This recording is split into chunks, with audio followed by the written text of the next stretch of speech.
ప్రశ్న రావణ్ణి అరెస్ట్ చేస్తే రమణమూర్తి ఆయన చాలా ఫీల్ అయిపోతాడు. పవన్ కళ్యాణ్ గారి మీద, చిరంజీవి గారి మీద, రామ్ చరణ్ గారి మీద కూడా సెటైర్లు వేస్తాడు. ఈయన ఒక హేతువాది, ధర్మాన్ని దేవులని అసలు నమ్మనోడు.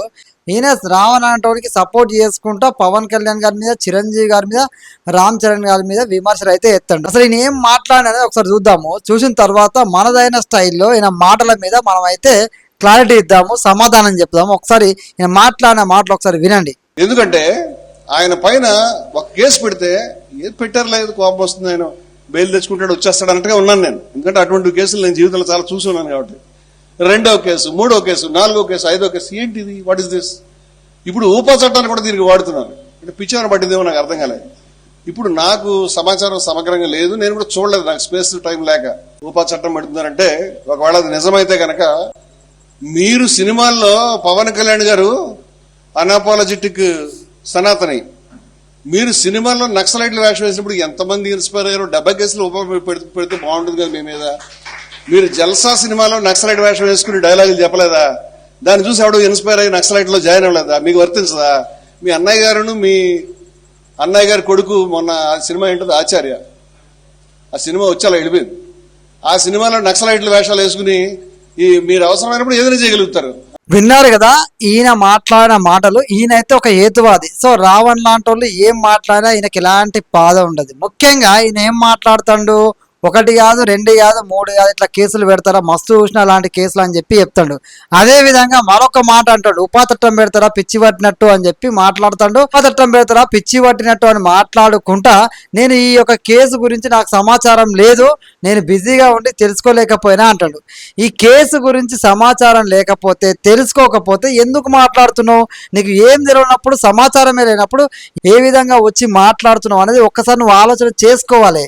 సమాచారం లేని ఎందుకు మాట్లాడాలి భయ్, అసలు నాకు అర్థం కాదు. ఎందుకంటే సమాచారం లేకుండా నోరుందిగా అని చెప్పి ఎవరి మీద పడితే నాకు ఏ విషయం అవగాహన లేకుండా మాట్లాడతా అంటే ఎట్ల వరకు కరెక్ట్ ఒకసారి ఆలోచన చేయాలి. ఇంకోటి ఉపా చట్టం పెడతారా అంటే ఉపా చట్టం ఎందుకు పెడతారు అనేది కూడా నువ్వు తెలుసుకోవాలి. సమాచారం లేదు కదా, నేను చెప్తాను విను.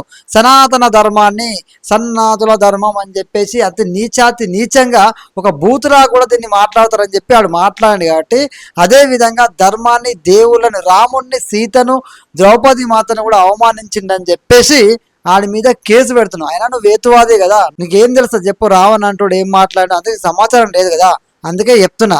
అదే విధంగా పవన్ కళ్యాణ్ గారి గురించి, చిరంజీవి గారి గురించి, రామ్ చరణ్ గారి గురించి కూడా మాట్లాడుతున్నావు కదా. నువ్వు ఏం మాట్లాడుతున్నావు పవన్ కళ్యాణ్ గారి గురించి? పవన్ కళ్యాణ్ అనే వ్యక్తి సినిమాలల్లో, జల్సా సినిమాలో నక్సలైట్ అవతారం ఎట్టింది కదా, ఎంతమంది ఇన్ఫ్లుయెన్స్ అయ్యారు అని చెప్పి నువ్వు మాట్లాడుతున్నావు కదా.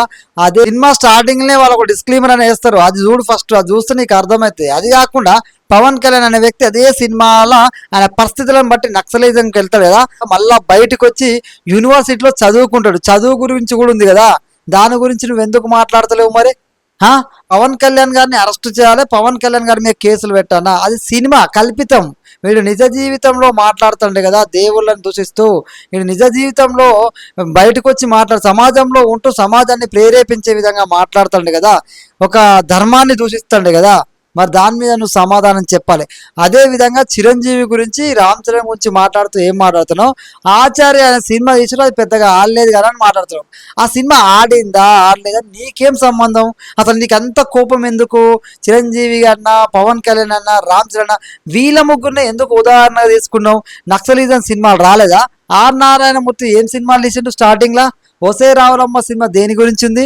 ఆడ విజయశాంతి నీకు గుర్తు రాలేదా? ఒసే రావులమ్మ సినిమా తీసింది దాసరి నారాయణరావు, ఆయన గుర్తుకు రాలేదా? ఒసే రావులమ్మ సినిమాలో నటించినటువంటి విజయశాంతి నీకు గుర్తుకు రాలేదా? అంతెందుకు అడవిలో అన్నా అని సినిమా తీసిండు ఎవరు? మోహన్ బాబు గారు. మరి ఎందుకో మీకు గుర్తు రాదు?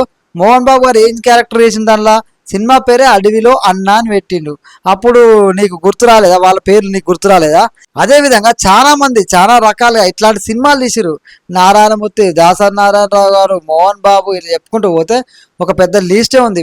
అయితే నీకు ఇవేం గుర్తుండే? ఆచార్య సినిమా, రామ్ చరణ్, చిరంజీవి, పవన్ కళ్యాణ్ వీళ్ళు మాత్రం మీకు గుర్తొస్తారు.